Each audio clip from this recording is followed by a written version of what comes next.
নমস্কার, কেমন আছেন সবাই? বাংলা ইনফরমেশন ইউটিউব চ্যানেলে আপনাদেরকে আবার একবার স্বাগত জানাই। আজকে এসে গেছি একটি গুরুত্বপূর্ণ তথ্য নিয়ে, যেটা সেন্ট্রাল গভর্নমেন্টের তরফ থেকে জারি হয়েছে। আমরা জানছি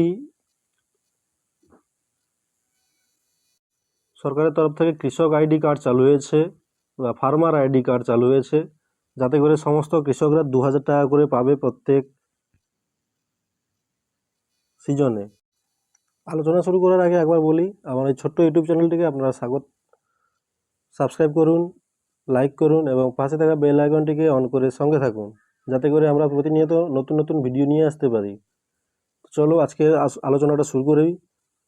তো এই কৃষক আইডি কার্ড বা ফার্মার রেজিস্ট্রেশন করতে, আইডি চালু করতে কি করতে হবে? প্রথমে এগ্রি স্ট্যাক বলে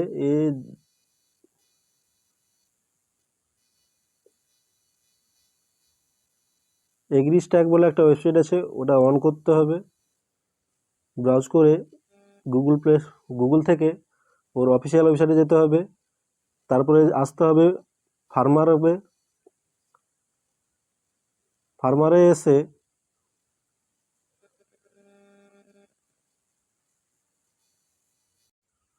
এই এগ্রিস্ট্যাক ওয়েবসাইটে আসার পরে প্রথমে ফার্মারে আসতে হবে। ফার্মারে আসার পরে মোবাইল নম্বর ইউজার নেম হিসেবে দিতে হবে প্রথমে, এবং তারপরে ওটিপির জায়গাতে আসতে হবে। ওটিপি আসলে এন্টার ওটিপি আসবে মোবাইল নম্বরে। ওটিপি আসার পরে এই ক্যাপচা কোডটা দিয়ে লগ ইন করতে হবে। লগ ইন করলে যারা পুরনো কৃষক রয়েছে তারা লগ ইন হয়ে যাবে। যদি কোনো নতুন কৃষক থাকে তাহলে এখানে তাকে প্রথমেই একবারে ক্রিয়েট নিউ অ্যাকাউন্ট করতে হবে। এবারে আসার পরে আধার কার্ডের নাম্বার এন্ট্রি করতে হবে। তারপরে আবার সাবমিট করার পরে থাকবে প্রয়োজনীয় নথি, যেমন জমির দলিল ও অন্যান্য ব্যক্তিগত তথ্য আপলোড করতে হবে, অর্থাৎ ব্যাংকের অ্যাকাউন্ট আপলোড করতে হবে। তারপরে একদম ফাইনালভাবে সাবমিট আসবে।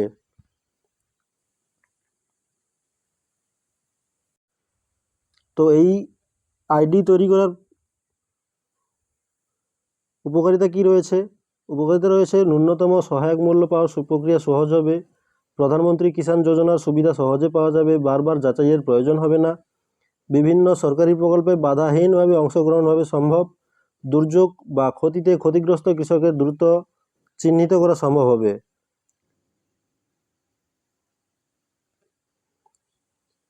আবারও রয়েছে ফার্মার আইডি কেন জরুরি?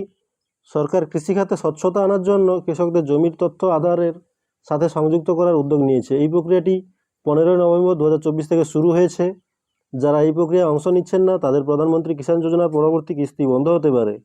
ডিসেম্বর মাসের পর ফার্মার আইডি ছাড়া এই যোজনার সুবিধা পাওয়া সম্ভব হবে না। ফার্মার আইডি তৈরি করা হলে কৃষকরা শুধু এই যোজনারই নয়, বিভিন্ন সরকারি প্রকল্পের সুবিধা পেতে সক্ষম হবেন। এছাড়াও দুর্যোগের সময় ক্ষতিগ্রস্ত কৃষকদের দ্রুত চিহ্নিত করাও সম্ভব হবে।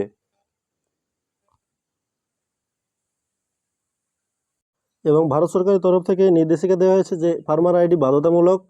যদি কোনো কৃষক নির্ধারিত সময়সীমার মধ্যে ফার্মার আইডি তৈরি না করেন তাহলে তারা এই যোজনা সুবিধা থেকে বঞ্চিত হতে পারেন।